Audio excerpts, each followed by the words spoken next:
Bienvenidos a Vida Cristiana Podcast. Estamos desde la ciudad de Santa Ana transmitiéndoles a ustedes. Gracias porque nos abren las puertas de su casa un domingo más. Y estamos realizando ya el podcast 22. Este día estamos en las instalaciones de la Iglesia Ministerio Centro Cristiano de las Asambleas de Dios. Y aquí me acompaña mi esposa y el pastor Marcos Antonio Amaya, que muy amablemente ha decidido atendernos este día.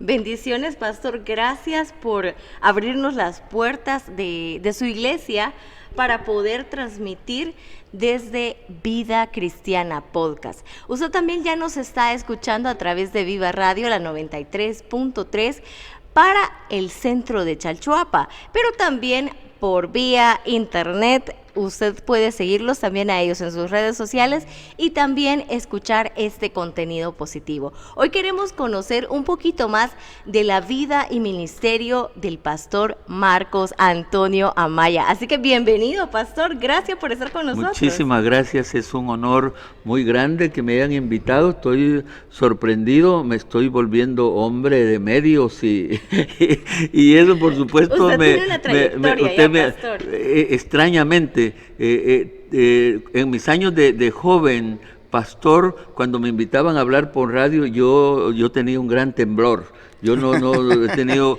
porque en mis años de estudio me enseñaron que uno no debería de ir al aire o a una radio sin antes llevar un programa bien definido, así que me traumaron. Así que cuando me hablaban de hablar en radio, yo siempre estaba temblando, nervioso, porque me traumaron cuando me enseñaron.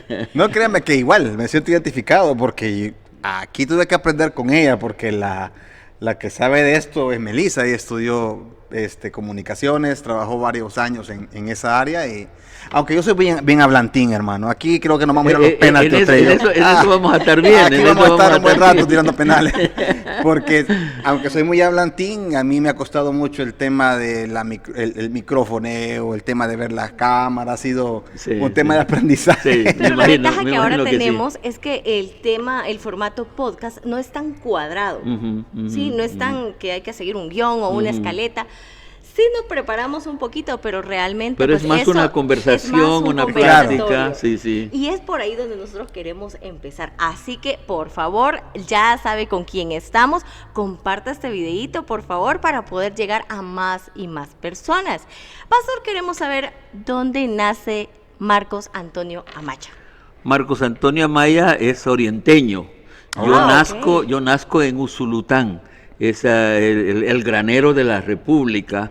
Esa es mi ciudad natal, no propiamente en la ciudad, sino que en un cantón cerca, el cantón El Trío. Así que yo nazco en Usulután, ya hace muchísimo tiempo, 1945. Por si me quiere celebrar o me quieren celebrar el cumpleaños, les voy a decir hasta mi fecha. 13 de mayo de 1945 nace este hombre en una familia muy sencilla, muy humilde, pero con un calor de familia de eso que no se da. Mi familia fue muy pequeñita en aquel entonces, pero con un amor, con una cosa de esas que hacen recordar con nostalgia el pasado. Yo recuerdo mi familia con mucha nostalgia. Y una pregunta, cariño. Pastor, ¿nació en un hogar cristiano? No nazco en un hogar cristiano, pero un catolicismo un tanto diferente al tradicional. Por ejemplo, en Semana Santa, mi abuelo no permitía, yo no conocí papá. Yo digo que yo debería de ser un hombre muy resentido, porque la vida me pagó, me trató mal. Sin embargo, yo lo vi, gracias de Dios en mi vida, lo vi por el lado positivo. Entonces, mi abuelo, para estos días de Semana Santa, él no permitía que nadie estrenara, porque había sido un tiempo en que había sufrido el Señor Jesucristo, y cómo era posible que nosotros íbamos a estar, así es que allí no había tales de andar, ir al balneario o ir a... Por supuesto, en aquellos tiempos no era vacacional, no era vacacional, sino de devoción. Había que vivir como esa penitencia, digamos. Así lo veía él. Interesante. Sí. Porque, bueno, yo no lo viví así, pero en mi infancia escuché algunas tradiciones que había gente que decía que no tenías que correr porque ibas a... Bueno, eso era prohibido en aquellos que tiempos. no podías O correr o escupir escupir, también. Sí. porque era como Una falta de respeto por la Sí. solemnidad que se le daba a la que se le Semana daba, Santa en ese exacto. momento. Así es que de Usulután. De Usulután. ¿Y recuerda cómo fue su encuentro personal con Cristo? Tenía 10 años de edad. Vinieron unos evangelistas norteamericanos y establecieron una campaña en la ciudad de Usulután, y cuando llegaron unos volantes a la casa nuestra, mi abuelo dijo, esto es lo que yo he estado esperando, así que vamos a ir a la campaña. Y por supuesto, que dado que mi familia era pequeñita y el asunto de autoridad paterna en mi familia era muy sentida, así que una palabra de mi abuelo nos puso, era una orden, vamos todos a la campaña, y estamos en la campaña. Una cosa que yo no comprendía mucho, el predicador hablaba inglés, Richard Jeffrey, un traductor muy bueno, apenas lo recuerdo, y cuando después de la predicación el predicador, el pastor invitó al altar, mi abuelo solo miró a mi mamá y dijo, esto es lo que estábamos esperando, así que vamos a pasar al frente y vamos a ir a recibir al Señor. O sea, quiere decir que su abuelo, perdón, en este caso, a pesar de la devoción que él tenía, digamos que en su corazón él sentía un vacío.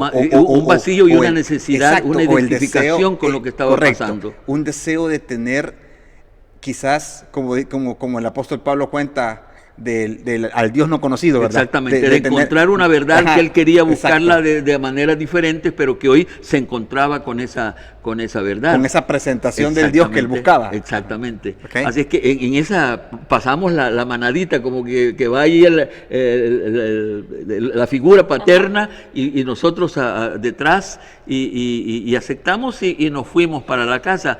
Yo les digo que las campañas antes eran más pensadas, más organizadas que las de hoy. Había un registro de cada persona que hacía confesión de fe, al punto que 15 días después de esa campaña llegó un hombre al caserío nuestro preguntando, ¿dónde vive don Antonio Amaya? ¿Dónde vive don Antonio Amaya? Ahí en esa casita. Y entonces ya fue y dijo, yo soy el pastor de la iglesia que va a quedar levantado. No habían iglesias en ese momento. Entonces, y ustedes aceptaron al Señor, aquí lo tengo su nombre, y mi abuelo dijo, sí, entonces aquí vamos a venir a predicar semanalmente, y ya estábamos siendo parte del pueblo evangélico. Sí, era un proceso, era un seguimiento el que les daba. Exactamente, así es que ese es mi nacimiento, 1955, solo 10 años de mi vida, yo ya estoy en el evangelio, deseando crecer, comprender lo que estaba pasando. Como una iglesia pequeñita da la oportunidad de que, sin que usted sea una eminencia, me pusieron ya a dar escuelas bíblicas para niños, y yo niño todavía, pero estoy ya dando clase bíblica. A los 11 años querían bautizarme porque yo daba muestras de querer ser parte de la iglesia, pero las cosas del evangelio en aquel tiempo eran muy cerradas. Yo jugando fútbol con una pelota de trapo que habíamos hecho con otros niños, uno de los ancianos de la iglesia me vio y dijo, no se puede bautizar, lo vimos jugando fútbol, y eso me atrasó el bautismo un año más para que a los 12 años yo pudiera ser llevado al bautismo. Así que ahí mis orígenes evangélicos. Estando todavía en Usulután, ¿verdad? Usulután, exacto. Ok, bueno, según veo, y usted nos comenta, desde que inició su vida cristiana, comenzó a mostrar muestras de deseo de enseñanza, porque eso es importante. De repente yo que quería no te vayas, crecer, yo quería entender. Porque cuando uno empieza en este tema de servir a Dios, de repente cada uno de nosotros tiene diferentes dones o talentos. Entonces, la idea es que tú tienes un talento, lo pones al servicio de Dios. Mucha gente es muy buena en tema de edición de imágenes, andan haciendo banners y todos aspectos de imagen de iglesia. Otros son muy buenos en cámaras, trabajan en eso. Y de repente hay otros que son muy buenos a nivel musical, pero hay otros que son muy buenos a nivel de la enseñanza. Entonces, ustedes de pequeño y en aquel tiempo no se conocía todo lo que usted acaba de mencionar. Pues claro, yo estoy hablando en una contextualización. Al contexto, o sea, yo me adelanto a la época actual. Entonces, en aquel tiempo lo que uno podía más aspirar era tocar una guitarra en un culto, en el culto, y hacer maestro de niños, buscando, y lo mandaban a uno a buscar su grupo de niños a donde pudiera uno. Pero eso es una vocación, a lo que me refiero es eso, que usted tenía esa vocación y desde pequeño la empezó a Y desarrollar. fíjese que después ya me dieron antes las predicaciones a domicilio o en los caseríos se conocía como campo blanco. ¿No? Ajá, sí, todavía yo lo viví. Ese vocablo. Entonces me dieron un campo blanco y de esas cosas sorprendentes. ¿Cuántos años tenía en ese momento? 14 años. Y yo le dije que a mí la vida me trató mal, con algún propósito divino, porque en la vida siempre hay un propósito divino. A los 14 años de mi vida murió mi abuelo. Oh, wow. Entonces, de ese momento en adelante yo quedo al frente de la pequeña familia, sintiéndome como un hombre que respondía a la necesidad. O sea, tuvo que madurar de la noche a la mañana, Seguro prácticamente. que sí, por obligación, porque la noche que mi abuelo muere, él le dio un derrame cerebral, mi mamá me llama y me dice, hijo, ahora usted es el hombre de esta casa. Qué Así peso, que vea, qué responsabilidad. 14 años, hija, 14 años, entonces la ventaja mía, había andado cerca de mi abuelo todo el tiempo, así que esa mañana el derrame le cae a él como a las 11 de la noche, a las 5 de la mañana él había fallecido, y a esa hora me dice mi mamá, usted es el hombre ahora, así que a esa hora a ver qué vendía para poder atender el funeral, los gastos funerarios de mi abuelo, y de ahí en adelante yo ya me sentía como el hombre de la casa, tomando todas las responsabilidades que usted puede imaginar. Sí le Pero tocó a la pregunta no la contesté, nos quedó una cosa en el aire ahí, ayúdenme. A mis 79 años, dispénseme cualquier que pierda alguna idea. De que yo le preguntaba la edad, porque obviamente a veces pasa y que la gente, como le dijo Pablo, si no me equivoco, a Timoteo, ninguno tenga en poco tu juventud, pues, porque ver un cipote, como decimos en buen salvadoreño, que llega a buscar otra gente. Ese es el detalle que se me estaba quedando cuando me aparté de la idea. Ajá. Para predicar en esos campos blancos, a mí me ponían una silla para que yo me parara sobre Exacto, la silla. me imaginaba, pues, algo así era. Ya puede imaginar, delgadito. Yo fui jovencito, era muy delgado, negrito, no sé, la gente no creía. Y cuando me oían hablar con inspiración, con entrega, gritando, la gente decía, ¿cómo es posible que ese cipotillo pueda tener tanto galillo? Decía la gente, para poder hablar. Ahí ya me empiezo a convertir en un predicador del evangelio. Y hablando de predicaciones, ¿en qué momento o a qué edad siente usted ese llamado? Porque una cosa, pastor, es servir en la iglesia o en el campo blanco o donde nos dan oportunidad, pero realmente tener ese compromiso y ese llamado, creo que no es de cualquiera, pues. Yo digo que yo he sido algunas veces se me ha pensado, o yo he pensado que he sido un poquito acomplejado. Yo he creído que he sido más realista. Yo veía el ministerio como algo tan sublime, tan alto, que yo no creí jamás que yo tenía alguna vocación para eso. Esa vocación, ese llamado, lo vio mi pastor, no yo. De que yo, un día llega el pastor a visitar la casita de nosotros, y entonces le dice el pastor a mi mamá, mire hermana, Toñito, a mí no me decían Marcos, sino Toñito nunca le ha dicho que él quisiera ser pastor. Y mi mamá tenía la misma idea mía, le dijo, mire, nosotros vemos el ministerio como una cosa tan divina, tan sublime, que él ni pensaría semejante cosa. Entonces le dice él, no, fíjese que yo veo que cuando él predica, cuando él habla, hay como una gracia, la gente atiende, la gente entiende. Entonces yo quisiera darle una solicitud para ir al Instituto Bíblico, y ver cómo se prepara él para el ministerio. Pero tengo una pregunta, ¿en El Salvador ya había Instituto Bíblico en ese momento? Seguro que sí. Ya había. Y el Instituto Bíblico para honra de Santa Ana era aquí en esta ciudad. Ahí donde es Templo Betel hoy, que es la primera iglesia nuestra, ahí a la par había el Instituto Bíblico, donde se venían a preparar pastores de todo Centroamérica. Venían, o sea, no solamente de todo el país. No, de Centroamérica. Sí, por eso preguntaba, porque yo he conocido casos de pastores ancianos que no estudiaron aquí en El Salvador, que tuvieron que irse a otros países, por ejemplo Nicaragua, sabía yo que había Pero nosotros fuimos como la base para que, porque el Evangelio obviamente, para Centroamérica nace aquí en El Salvador. Ajá. Por eso preguntaba, porque hay casos te estoy hablando de los 60 o 70, que probablemente tal vez ya habían en otros países, pero conforme a la fecha que usted me dice...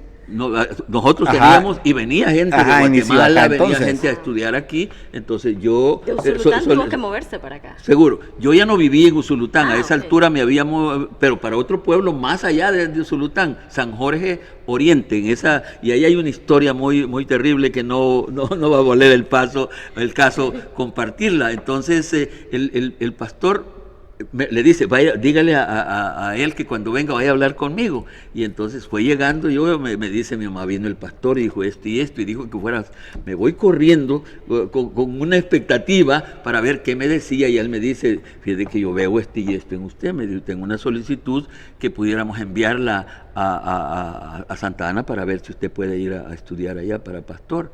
Entonces mandamos la solicitud, me contestan de que aceptaban mi solicitud. O sea que había límite de personas para seguro, no se podía cualquiera. Ya les voy a contar la experiencia que pasó. Entonces me llega la contestación de que sí, me esperaban y me dicen la fecha. En ese tiempo las cosas eran muy serias en términos evangélicos. Usted tiene que ir a venir a hacer su uniforme de alumno del Instituto Bíblico, y yo a esa altura ya había aprendido oficio, yo era sastre. Entonces hago mi uniforme y listo, emocionado en que íbamos que me venía para el Instituto Bíblico. En la semana, por ejemplo, yo iba a presentarme aquí el lunes. El jueves de esa semana recibo un telegrama de aquí de Santa Ana que me decía: no presentarse al Instituto Bíblico no llena requisito de edad. No se revisaron ellos mi solicitud, que yo solo en ese momento tenía 17 años Era menor de edad. Entonces no me recibían por eso. Y ya puede imaginar un adolescente. La frustración.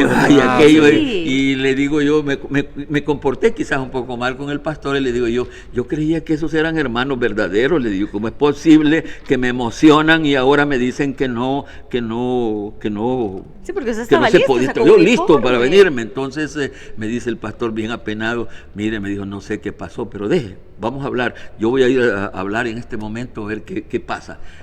Se va ante él, esa era la manera de comunicarse antes, se va ante él, hace una cita, le contestan, entonces el decano del instituto aquí le contesta y le dice, mire, ya se contestó, pero el lunes nosotros en la noche la facultad, la mesa directiva se reúne, y entonces déjenos estudiar otra vez el caso de él y que espere un telegrama para martes o miércoles. Entonces, y ahí, hermana, se abrió la pocas veces ahí. he orado yo con tanta ansiedad, esperando qué respuesta. Y yo no sé qué pensaron los hermanos. Yo creo que los hermanos pensaron, en lugar de que este cipote se caiga del evangelio por esta tristeza, entonces que se venga. Entonces el lunes y llego yo, me contestan, preséntese. Así que yo vine en esa semana de estudio, ya vine el día jueves, me presenté aquí, y de esas cosas me vine para quedarme. Eso hace 62 años, este año va a ser 62 años que yo vine a estudiar. Las Asambleas de Dios tienen un sistema de que el pastor no necesita graduar primero para convertirse en pastor. Con solo que realice el primer año, él entra, ya puede ejercer el pastorado.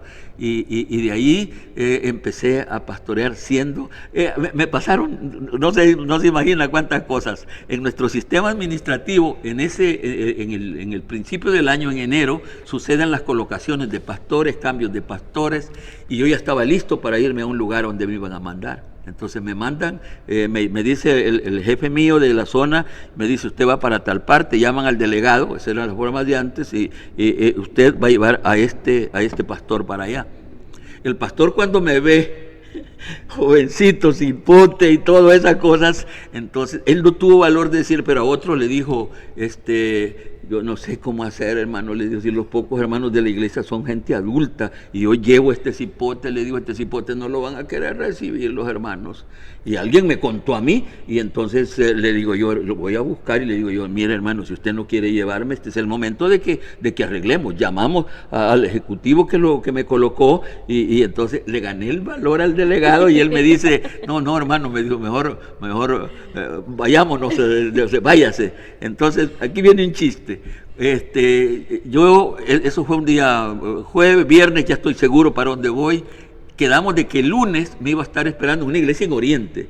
Me iba a estar esperando en la Santana, carretera. volvía otra vez a Oriente. Volví a Oriente, porque esa era, voy a Oriente.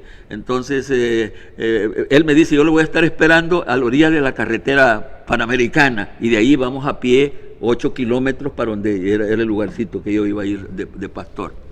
Cuando vamos llegando en el lugar, la gente en esos cantones y hace tiempo tienen expectativa. Hoy va a venir el pastor. El nuevo. El nuevo pastor. Entonces yo voy caminando en medio de los hermanos que me fueron a traer y voy el cipote. Entonces una señora que no era evangélica sale por la calle a verme. Y entonces dice la señora, le salió el tiro por al revés a los creyentes. No vino el pastor, sino el hijo mandaron.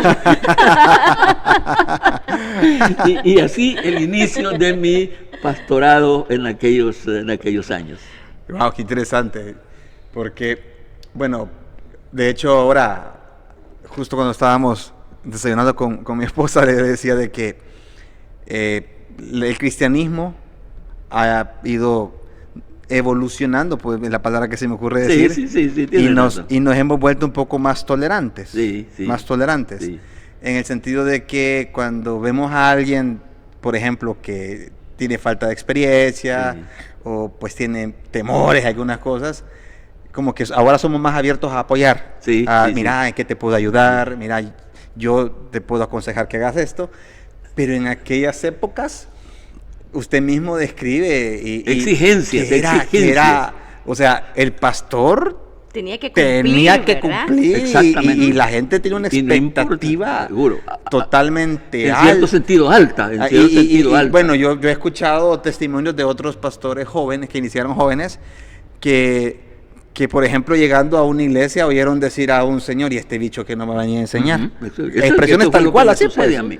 Entonces es interesante saber de que para iniciar a estudiar no le querían dar chance. Y ahora, cuando inicia de pastor, me menosprecian. Era una cosa terrible. Exactamente. Y yo hice se puede desmotivar. Mis primeros 5 años pastorales fue una experiencia, hablando de ese tiempo, mucha exigencia. Entonces yo al año me iba de los lugares, porque no se le creía al pastor soltero. El pastor soltero se consideraba una amenaza en la iglesia. Entonces yo realmente me fui, y no niego, me fui huyéndole a las hermanas de la iglesia, porque también no habían muchas cipotas. Entonces una cipota veía al pastor y lo veía soltero y lo veía joven, que ella creía que era su esperanza, que ahí llegaba el ángel estaba llegando. Entonces yo cuando, con temor, lo único que sí recuerdo en mi corazón, con miedo de cometer un error, al año yo me iba. Y los hermanos se suben, ¿por qué se va? Lo queremos, lo apreciamos. No, hermano, perdón, me voy. Solo yo sabía, y la otra persona que también sabía el problema que se nos estaba avecinando, que yo 5 años, hasta que llego a una iglesia donde encuentro, yo fui pastor de mi esposa, con la que me casé, yo primero fui pastor, llego ahí, y allí dije yo le tenía, al asunto del casamiento le tenía mucho miedo, lo necesitaba, pero le tenía miedo, porque había visto experiencias muy tristes con mis compañeros más viejos casados, y yo no quería, yo les cuento que en el caso mío, el Señor fue tan benévolo conmigo, como yo no tenía papá a quien pedirle consejo, ni tenía nadie mi consejero fue Él. Cuando yo en mi necesidad, Señor, yo quiero casarme, yo quiero una mujer, Señor, va. Y yo le decía, Señor, la mujer aquella me gusta, va. Y él me decía muchas cosas que como que me desanimaba, va, porque yo le decía, Señor, esa hermana que canta bien, a mí me gusta y él me decía, ¿y para qué la querés? Pues, que no sos vos, esa que predica, va, y que no sos el predicador vos, va. Esa no le digo otra cosa para que no haya problema, porque veía una bonita, va, y le decía, Señor, mira, está bonita, te la van a quitar, hombre. ¿Y cuándo conoce a su esposa? Hasta que encuentro a hermana Gloria, llenaba algunas de esas condiciones, pero brava como ella sola, mano, desde jovencita, ella muy cuadrada, No, muy pero es que todo. esas somos las buenas. Es que es un reto dominar el mar bravo, hermano. Sí, Es un hermano, reto. entonces, y yo, el señor, esta Eva, y le dije yo, señor, yo le voy a hablar, va, y pues tan pronto le dije yo, pues sí, me dijo, póngase a orar, me dijo. Y me mandó a orar, y durante 3 meses no me diga nada, sino que vamos a estar orando, ¿va? Y bueno, a 3 meses ya, vamos a ver si nos entendemos, ¿va? Entonces, pero las iglesias eran celosas en ese tiempo. Cuando los miembros de la iglesia vieron que yo ya tenía un partido ahí, me declararon una guerra fría. No llegaban al culto, me daban los diezmos, pero no llegaban al culto. Entonces yo entendí el mensaje y le dije yo a mi esposa Gloria, mira hija, me voy a ir, mira los hermanos, ¿no? Y como ella así como era cortante, está bien, me dijo, vos querés aquí caducar las cosas, está bien, me dijo, andate, vos lo que querés es irte. Pues no, hombre, le digo, pero bueno, no, está bien, va. Me voy, y me voy a un lugar, me trasladan a un lugar difícil, hermano. Mi noviazgo fue uno de los noviazgos más raros. Yo la veía a ella cada mes, una vez al mes yo iba a verla. Uh-huh. Y entonces eso me costaba irla a ver. Hicimos un noviazgo de 3 años, pero con mucha pena, con mucho yéndola a ver. Pero ella, cuando yo me fui y regreso, no creía que había, no, sí. Bueno, está bien, si regresas, nos conviene. Y así nos casamos y así estamos todavía, fíjense. Miren, qué interesante. La verdad que, bueno, en cuanto al tema matrimonial son varios retos. Definitivamente son varios retos. Particularmente con la mía, hermano. Particularmente con la mía. Pero es una aventura linda, una aventura preciosa. Vamos a hacer otra entrevista del matrimonio un día. Exacto. Pero que nos entrevisten a nosotros. Pero yo creo que ustedes van a hacer confesiones.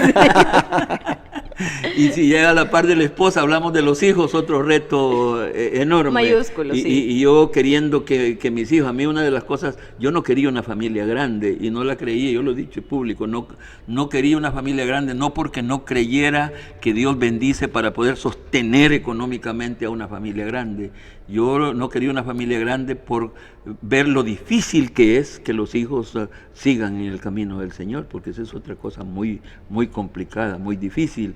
Y sin embargo el Señor me ha dado bendición a mí porque esos 4 mosqueteros míos que son no son tan buena pieza como ustedes los ven al Alexito cantando ahí, no crea que es tan buena pieza, y la otra y el otro, pero también hemos estado ahí teniendo relativamente éxito. Definitivamente Dios le ha dado bendición con su familia, sí.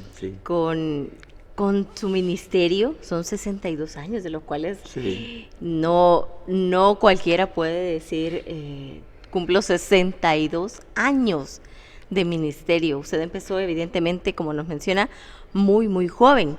Pero a mí me surge una duda. ¿En qué momento se le ocurre a usted crear un colegio? Porque fíjate que es una historia tremenda. A esa altura, increíblemente, yo empecé a ser bendecido. Sin pensarlo, sin quererlo. Empecé a ser bendecido. Yo estoy pastoreando en el oriente del país, en La Unión estoy pastoreando. Mi salud, por este asunto de las calores, que en Oriente eso es grave, entonces mi salud se desquebrajaba un poco, y entonces me llaman, de esas cosas que yo nunca pensé, me llaman a venir a pastorear aquí a Santana. A pastorear, cuando yo no creía que podía pastorear una iglesia pequeña, me llaman a pastorear la primera iglesia de Santa Ana. Yo fui pastor en Templo Betel. ¿En qué año vino acá? 62. Entonces vengo a pastorear aquí esa iglesia, cosa maravillosa. Y de ahí siguen las cosas, hermana, como no se imagina. De ahí me nombran para ser parte del comité ejecutivo de las Asambleas de Dios. En esa trayectoria, en 4 años, yo era el vicesuperintendente general de las Asambleas de Dios en El Salvador. Fue un avance rápido. Pero increíblemente, yo mismo sorprendido, y me sorprendía porque las cosas se me fueron dando así. Desde que cuando yo estoy pastoreando Betel, y en las elecciones nosotros, en nuestro sistema, ahí se prepara una lista, una nómina de los posibles candidatos, y cuando aparezco yo iba en esa nómina. Entonces llamo a mi señora y le digo yo, fíjate hija que voy en la nómina aquí, yo no sé ni por qué, pero aquí voy aparezco. Y ella de manera negativa me ponía frente a la realidad. Me dijo, ¿quién va a votar por vos, hombre? Me dijo, da pena que te retires, que la gente va a decir que yo estoy pensando que me van a nombrar, así que mejor deja tu nombre ahí, va. Y para sorpresa, aparezco nombrado el comité. Y a los 2 años más, nombrado vicesuperintendente general y teniendo cargos, todos los cargos más importantes de la obra aquí. Entonces, lamentablemente, no podría decirle sino que estuvo en el plan de Dios. Al final de esos 12 años, en unas elecciones que nosotros son elecciones muy difíciles, yo perdí las elecciones del comité ejecutivo. A esa altura yo tenía ya este ministerio iniciado, porque de esas cosas que solo el Señor lleva en esos tiempos hubo aquí en el país una crisis teológica, porque apareció una llamada teología de la liberación, seguramente ustedes la conocen. Es una teología de izquierda, una teología que la abrazó a la guerrilla, particularmente Colombia, en Sudamérica, y que penetró El Salvador y se ganó varios pastores. Entonces el comité nuestro, yo siendo parte, tuvimos la idea de tener un seminario enseñando sobre la teología de la liberación. Y de esas cosas que uno no entiende, me nombran a mí para que yo diera la ponencia de la teología de la liberación. Investigando, leyendo, me di cuenta de sus debilidades y de las cosas verdaderas. Por ejemplo, ellos decían que el problema de la iglesia evangélica es que solo ve lo espiritual, pero no ve lo integral del ser humano. Y yo entendí que tenían razón. Entonces, en esa altura dije yo, no, yo voy a empezar a poner talleres donde le voy a enseñar oficio a la gente. Voy a empezar a tener, y establecí un ministerio que se llamó Centro Cristiano de Evangelización y Servicios, pero alquilando una casa en el centro de la ciudad, y allí puse talleres. Teniendo esos talleres, yo me descuidé un poco de mi cargo como ejecutivo, así que en las siguientes elecciones, pierdo las elecciones, pero yo tenía ya ese ministerio. Entonces, ¿qué hice? A esa altura, yo ya había adquirido esta propiedad como una cosa, vamos a preparar otra para que vean. No, es que cómo el estamos Señor su me casa. fue dando las cosas. Fíjense que en esa calle está por la cuarta, por la séptima, entonces donde antes fue el colegio Manchester. Esa casa yo la alquilé para tener este ministerio que yo di por iniciar, academias, clínica médica, talleres, oficina jurídica. Yo quería que hubieran abogados que atendieran a los hermanos, porque me daba cólera cuando viene un hermano del campo y llega aquí y cae en las manos hay abogados que son perversos, hombre. Entonces yo quería que hermanos atendieran a esa gente. Entonces, estando ahí, yo siempre he apartado mis herencias antiguas, no las dejo. Un cuartito donde yo oraba con el personal y todas las mañanas de 8 de la mañana me reunía con los instructores para orar. Orando ahí, yo sentí que un día, esa es otra cosa que en mi vida es una cosa rara, yo siento que el Señor habla conmigo. Entonces yo sentí que Él me dijo, te voy a dar un terreno donde realices la visión que tienes. Te voy a dar un terreno donde realices la visión que tienes. Saliendo ese mismo día, encuentro a uno de los abogados que nos daba tiempo y yo venía llorando y todo. Y me dice, ¿qué pasa? Ya le conté, ¿tiene problema? No, bendición tengo. Le digo. Y ya le conté, Dios me ha dicho esto y esto y esto. Y el hombre, un hombre importante, un abogado importante aquí en la ciudad, me dice, fíjate qué raro, yo soy encargado de la venta de varios terrenos importantes. Y ¿quiere que lo vayamos a ver ya? Vamos a verlo ya. Y en esa hora fuimos a ver varios terrenos aquí en la ciudad. Como el tercer terreno, entramos aquí. Aquí no habían casas ni nada, solo árboles. Esta era una... ¿Era como cafetal o qué era? No, esta era una quinta, así se llamaba. Una quinta de lujo. Aquí nació el Partido Arena, en esta propiedad. Okay. Ricos aquí se reunían, el dueño de esto era un hombre millonario con mucha plata, pero malo, era un turco. Entonces, sí, de hecho el Partido Arana tiene sus orígenes. Exactamente, entonces me dice él, tal parte, hay un terreno, pero chulísimo, buenísimo, y entramos, y desde que entré aquí, en medio habían arboledas, aquí palmeras y todo eso. Cuando entré, una vez más la voz que me dijo, este es el terreno que te voy a dar. Wow. Entonces yo entro y allí a la par hay un níspero, un árbol de níspero, una roca al frente, me hinqué y dije, Señor, lo acepto, doy gracias por lo que usted me está ofreciendo. El abogado cuando me ve está asustado y me dice, ¿qué pasa? Le digo, le dije yo, este es el terreno que me van a dar, le dije. ¿Y tiene plata? No, hombre, no tengo ni un 5. Entonces, pero entonces me dice, no, así no voy yo. Yo, ¿cómo voy a ir yo si usted no tiene dinero? No, le digo, yo no quiero que vaya, permítame que yo hable con el dueño. Y entonces, hermano, se inicia una negociación con ese hombre, de las negociaciones más raras que ustedes pueden imaginar. Rarísimo, porque cuando yo llego y le digo yo, ¿es cierto que vende tal propiedad? Sí, sí la vendo. ¿Cuánto quiere? Tanto, 350,000 colones. Pero un platal. Y le digo yo, el Señor me fue guiando en la plática. Le digo yo, el precio está bueno. Yo no le refuté nada de precio. El precio está bueno. Solo que yo tengo un problema. ¿Cuál es? Es que el dinero no lo tengo recogido. Yo necesito que usted me dé espacio de 1 año para que yo se lo pague. ¿Por qué? Me lo ha prestado. No, yo no le engaño, yo no engaño cuando yo a alguien, yo no engaño, yo no miento. Entonces le dije, no, el dinero está en la bolsa de los creyentes. Y yo necesito que me dé posesión para decirle a la gente que me ayude comprando 1 metro de la propiedad. Yo voy a hacer un plano donde voy a vender, que los hermanos me ayuden comprando, dándome el dinero de 1 metro de la propiedad. Y el hombre se quedó observando la idea mía, ¿verdad? Sí, pero ¿cómo se lo voy a dar sin dinero? Me dijo. Por favor, le digo, démelo, porque yo necesito 1 año para no les canso, negociamos. Entonces me dice, deme una prima si quiere, un dinero, un enganche. Entonces, deme 40,000 colones si quiera, me dijo. No, si no tengo, le dije yo. Una vez más la voz que me dice, ofrecerle 25,000. Y yo, ¿de dónde? Si no tengo 25,000. Entonces, le ofrezco los 25,000. Y me voy, vaya a conseguirlo, voy a traerlo, me dijo. Salgo, hermano, a la calle, y ahí es donde una mujer, mensaje para usted, una mujer, las mujeres pueden ser de bendición, pero también pueden ser la otra cosa, ¿ves? Dígame ese mensaje, hermano. Entonces, llego donde mi señora, y mi señora me conoce, y cuando llego todo triste, ¿qué pasó? Le digo yo, fíjate que yo uso una palabra que no la uso con entendimiento, fíjate qué desgracia, le digo yo.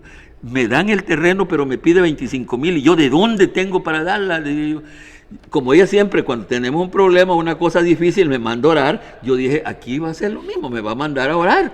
Pero no, hombre. Entonces le dije, vamos a orar. No, me dijo, este no es tiempo de orar, me dijo. Es tiempo de accionar, me dijo. Es tiempo de pensar qué vas a hacer, me dijo. Pensá en alguien que nos puede ayudar, va. Y luego, fulano, sí, le dije yo, tenés razón. Mañana voy a Buena Mañanita. Y a Buena Mañanita voy donde ese fulano el siguiente día, hermano, yo lo conocí a él, voy donde ese fulano, y entonces ese hermano dio a pedir, y él tenía un señor con algunas fincas de café. A las 6 el hombre se iba para sus fincas de café, entonces yo a las 6 de la mañana tocando la puerta para pedir, y entonces entro y toco, y él me sale a encontrar, ¿qué tal, hermano Marco? ¿Qué anda haciendo? Aquí visitándole, hombre, ya le conté, ¿vale? Y rápido, pues, le digo yo, fíjate que estoy comprando un terreno ahí y me piden 25,000 dólares de enganche, y yo pensé en usted, que si me los puede prestar o me los puede donar. Y entonces, y yo nunca, cuando yo estoy pidiéndole a alguien, a mí no me gusta como presionarlo. Uh-huh. Yo espero que sea él, el trato de él con Dios, que me conteste que sí. Entonces le digo yo, mire, yo sé que lo estoy asustando, no me conteste en este momento, contésteme mañana. Vaya a ver el terreno que estoy comprando. Está bien, me dijo, está bien. Entonces quedamos de que el siguiente día veníamos a ver el terreno. Yo a buena mañana busco al dueño, y el dueño andaba en Guatemala. Jorge Albún, así se llamaba el dueño. Entonces, yo molesto, al rato me llama mi esposa y me dice, mira, aquí está el hermano César. Y ya le conté, mira, que no podemos ver la propiedad. Venite a verlo, venite a saludarlo. Y yo, hermano, y le digo yo, ¿qué pasó, hermano? Aquí visitándolo, me dice, fíjese, hermano, que no podemos ir a ver el terreno porque no tengo llave. Me dice, es que yo no quiero ver terreno, yo no voy a comprar nada, me dijo. Aquí le traigo los 25,000 colones, me dijo. Wow. Y eso le digo, si yo no le quise decir nada ayer, me dijo, pero yo lo estaba esperando a usted, me dijo. Esa noche yo tuve un sueño, y en mi sueño yo lo vi llorando, triste. Y oí la voz del Señor que me dijo, dale a mi hijo lo que te pida, que yo te lo voy a pagar. Yo te lo Dios voy a dar. santo. Y entonces me dijo, yo no le quise decir nada primero porque yo no tenía el dinero suficiente. Tuve que ir donde mi esposa, nos hemos unido con mi esposa. Ella puso 12.500 y yo puse los otros 12.000. Aquí están los 25.000 colones. Y así hicimos el enganche de esto y ahí estamos hace 37, 38 años para estar aquí. Increíble cómo nace y cómo Dios trabaja realmente en los propósitos en la vida. De verdad que creo que su vida, hermano, se puede resumir en milagros y vocación. Sí. Porque usted ha tenido vocación desde pequeño, como le decía al principio de la conversación. Yo le he aceptado como cuando un cipote baboso o tonto lo mandan a hacer una cosa y él no tiene más que hacer lo que lo mandan a hacer. Así que no me he considerado como ese tipo astuto o muy... No, me he considerado más como quien cree, como quien le cree a Dios y al creerle hago por disparatar a que aparezca una cosa y ya la voy a sorprender porque según vi quiere que le hable algo sobre la radio. También quiero saber La radio de pasa radio. en otro milagro parecido a este que le acabo de contar. Porque tal como yo les dije, el asunto de los micrófonos, yo no soy hombre de micrófono, hombre, Pues mire, no parece, le sabré decir, porque se desenvuelve perfecto.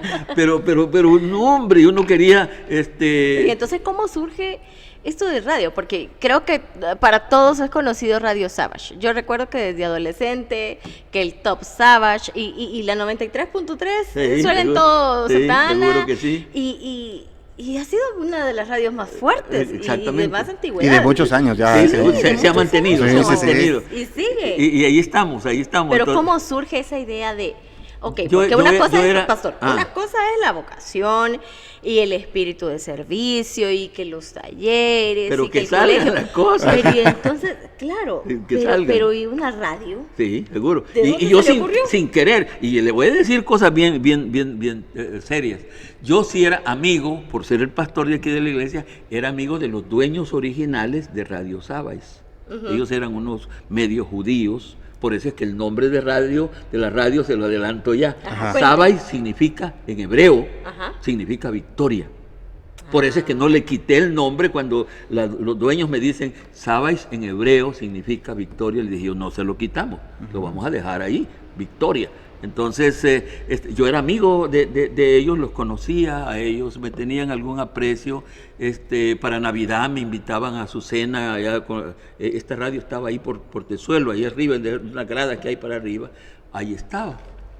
Un día vamos para San Salvador. Y como que el Señor ha querido tener testigo de lo que Él va a hacer. Si pues le digo, Entonces, su vida se resume en milagros y entonces, vocación. va mi hijo Marcos conmigo. Entonces, vamos para San Salvador, no sé a qué íbamos. A mí me gustaba esa radio porque esas son de las cosas fenómenas. Yo, un niño de campo y hasta un poco baboso, campesino y todo eso, a mí la música no me gusta cualquier música. Me gusta la música clásica, la música Selecta. instrumental. Yo era oyente de la radio porque esta radio era instrumental. Antes, en su origen, esta radio no ponía música, sino puro instrumento. Y yo vivía oyendo la radio, ¿verdad? Porque me gustaba la música instrumental. Vamos oyendo la radio por el camino. Cuando vamos aquí, camino al Congo, una vez más, eso, yo no sé si decirles a ustedes cuánto me gustaría que aprendan esto, pero se sufre mucho, que tengan esto, pero se sufre mucho. Ese asunto de querer creer que Dios le habla a uno es problemático, hermanos, es problemático. Siento que Él me dice, te voy a dar esta radio para que hables de mí. Wow. Te voy a dar esta radio para que hables de mí. Como iba mi hijo manejándome, y entonces y yo con mis hijos siempre comparto todo lo que me pasa, entonces le digo yo, Marcos, ¿qué me decís si te digo que esta radio va a ser mía? Y me volteó a ver y me dice, papá, usted solo soñando, mano, me dice. Una radio, me dijo él, conocí un poquito, a él le gustó, una radio es asunto de dinero, me dice. nosotros no tenemos capacidad para tener una radio. Pero entonces era más difícil porque ahora, por ejemplo, con internet, bueno, lo montamos nosotros, o sea, sí, seguro, no es una gran inversión que hacer. Seguro, pero en ese caso que lo único que existía era en este medio, medio, ¿verdad? Y era en FM, porque seguro que sí. En AM es un poquito más barato y más fácil pero en FM, entonces, así como me contestó él, usted solo sueña, no seas tonto, hombre, le digo, si ya te dije que yo no la voy a comprar, me la van a dar para que yo hable de él, hable de Dios, hable del Espíritu. Entonces, y ya le agregué, mira, le dije, era un martes, el jueves, una de las locutoras de la radio se congregaba aquí con nosotros, el martes viene Ruc al culto. Y le voy a preguntar porque él me acaba de hacer sentir que la radio tiene problemas. El jueves le pregunto.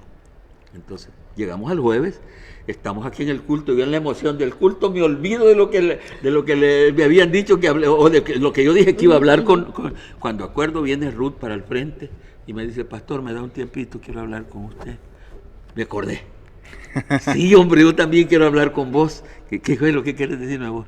Mire, me manda a decir doña Elsa que le ayude buscando a alguien que tenga interés en comprar la radio, porque la radio está en venta. ¿En serio? Ay, levanto la mano y le digo yo, decirle a la hermana que yo no tengo que buscar a nadie porque aquí está el dueño de la radio.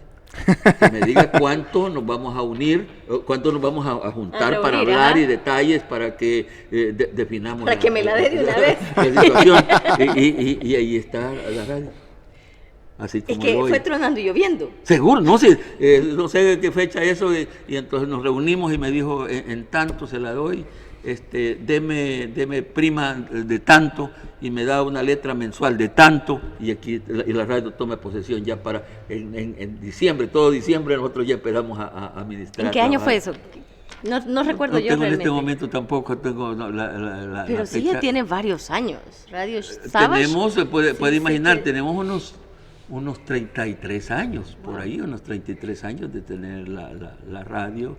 Pasa de todo, se sufre porque los ministerios de radio, particularmente cuando se tiene un entendimiento de lo que se quisiera hacer, es costoso sostenerlo, porque hay algunas radios que se permite de todo y es más fácil sostenerlo, llega un grupito y hace esto, y yo queriendo que se mantenga cierto perfil de la radio, es costoso sostenerlo, pero es en esa forma es que nosotros tenemos, sin querer, sin pedir, porque eso es todo detalle que yo no creo mucho en las peticiones, en las oraciones. Dios no necesita que yo le diga qué es lo que quiere, Él sabe lo que quiere y lo que yo debo de tener. Realmente, hermano Marcos, durante su vida ministerial, usted desarrolló varios roles. Ha sido, obviamente, pastor, ha sido capacitador, ha sido administrador, sí, porque tener todo requiere habilidad de administración, pero también veo que es escritor. Pero, mire, de verdad esa cosa, hermano, locura. De verdad, hermano Marcos, creo de que quizás ni una segunda parte vamos a alcanzar a cubrir todo lo que nos tiene que compartir, sí. Porque bueno, si yo le hablara de mi educación secular, se sorprendería. Yo todos los podcasts los he disfrutado, todas las personas que nos han compartido de su tiempo, su experiencia. Aprendemos mucho. Yo cada día he aprendido de muchas personas. Bueno, por ejemplo, la primera vez que yo hice un podcast, que fuimos a donde un pastor también con Melissa, y fue la primera vez que ocupamos este equipo que estamos usando para hacer nuestra transmisión. Yo estaba tan enfocado en el tema de que todo funcionara, y él me hizo darme cuenta, porque esto de lunes para martes yo ya tenía todo esto, pero no lo dimensioné realmente lo que eso había significado tenerlo. Y el pastor, en la conversación que tuvimos, me hizo darme cuenta de que esto se había convertido en un milagro del que yo no había pedido. Amén. Pero que Dios sabía que lo necesitaba. Amén. Entonces, que va a ser medio de él, porque esto en alguna manera va a servir cuando quien lo vea. Sí, porque de verdad que ahorita sabemos de que a nivel de iglesia se está enfrentando una crisis, ese es un hecho, y muchos pastores, hay incluso casos de pastores que se han suicidado, que no pueden con la presión que están llevando su ministerio. Entonces, más de alguno que ahorita ha escuchado parte de su testimonio, hermano Marcos, aquí nos falta un montón. Sí. Sepa ciertísimamente que si Dios está de tu lado, Él te va a respaldar. Seguro que sí, no hay ni duda. Es que y si usted se convierte más en un servidor de Él, hacer las cosas, hacerle los mandados a Él, el mandado está más seguro, es decir, el éxito está más asegurado. Si usted se convierte más en un mandadero de Él, hace esto, de lo que ustedes son parte, porque ustedes son parte del hogar, ya nos han bendecido con donativos al hogar. Sí, que ese es otro tema que hay que abordar, ¿verdad? El hogar nace así. El hogar, yo no estaba pensando en nada, mucho menos, y a pesar de que yo no medí los alcances, los resultados, lo difícil del ministerio ese, pero yo no estaba pensando en eso. Sí. Sale de una reunión, de una plática. Para que nos entiendan todos ustedes que están ahí conectados, vamos a tener una segunda parte porque el pastor nos ha invitado a que conozcamos también la Fundación de Protección al Pastor Anciano. Esa es llamada Espíritu Santo, ¿verdad? Su nombre completo. Su nombre completo. Y vamos a estar transmitiendo también en una próxima oportunidad desde ahí. Pero pastor, de verdad que se nos quedó corto el podcast hoy, porque es una historia interesante y más que interesante, de mucha fe, y escuchar ese tipo de testimonios a todos nos fortalece, nos da ese aliento para poder seguir adelante. Pero yo tengo una última pregunta, pastor. 62 años de ministerio. ¿Cuál es la lección más grande que usted ha aprendido en esos 62 años? Que la grandeza está en estar, valga la redundancia, en un proyecto de Dios. Si usted está en un programa de Él, en un proyecto que Él tiene, que Él quiere hacer algo, no se preocupe, las cosas van a salir. Amén. Es decir, en el caso mío, con todas las limitaciones que usted puede imaginar, y ver por dónde me ha llevado, todo el éxito ha estado en que estuve en su propósito. Yo les digo, acabo en otra, que fue una entrevista que me hicieron, les digo yo, es que yo lleno el requisito principal para ser un hombre bendecido, un hombre usado por Dios. Y me dice el hermano, ¿cuál es? No ser nadie. Porque él parece que la manera fíjate que si yo le dijera, mire, es que yo mis estudios, que mi capacidad, es que yo por el otro, es que qué nuevo, qué bueno, qué grande le estoy diciendo. Pero el asunto es que cuando él me ve, por eso la palabra no se equivoca, ¿verdad? Que lo necio del mundo, lo vil del mundo, escogió él para avergonzar a lo fuerte de este mundo. Así que para mí la grandeza, hija, y los dos, de ver todo lo que yo he visto en mi vida, es convertirme en mandadero de Él, hacerle los mandados a Él. Él me dice, quiero que vayas a hacer esto, y yo me dejo ir. Yo tengo miedo de que si me dijera Él, que si voy en avión y me dijera, tírate de aquí, me tiro, fíjese. Me tiro, no sé qué haría, si me va a dejar porque he aprendido que lo más grande es estar en su propósito, esa es la sección. Si usted me viera mis inicios pastorales, ay hermana, yo no podía, y sin ser un soñador, porque es otra de las cosas que yo no recomiendo, ser soñador, sino estar en el propósito de Él, ser dócil a lo que Él quiere. Yo no fui soñador. Hay una experiencia que yo tuve en mi segundo año pastoral. Yo estoy pastoreando en un pueblecito que se llama Uluazapa, y eso está al oriente de San Miguel, y yo tenía que venir a las sesiones de pastores a San Miguel. Entonces ese mes vengo yo a San Miguel como cipote del campo, como jovencito del campo. Llego a la iglesia un poco temprano. Este templo es un templo, en ese tiempo era un templo grande, de adobe, pero grande, muy inmenso, los gringos lo hicieron. Entonces la calle por en medio, y yo me siento en la acera de enfrente del templo, teniendo la calle por en medio y viendo hacia adentro, hacia el templo, y de allí viendo, y digo yo, qué edificio más grande. Los pastores que vienen a esta iglesia, a ser pastores de esta iglesia, saber de dónde vendrán, cómo serán para ser pastores de una iglesia como esta. Ese era mi sentir en ese momento. Veía aquello tan vasto, tan grande. Mire, a los 10 años, 12 años, yo estaba pastoreando una mejor iglesia que aquella. Son los propósitos de Dios realmente increíbles. De verdad que, como decíamos, creo que todos los que están viendo el podcast hemos aprendido bastante. Y sí, le garantizamos que el hermano Marcos va a estar en una entrevista más. De verdad que hay mucho que aprender de usted, hermano. Y para cerrar, nosotros tenemos una costumbre, hermano Marcos, que es que el invitado hace una oración. Y le pedimos por las personas que están viendo el podcast y también por este diminuto ministerio que nosotros estamos intentando hacer.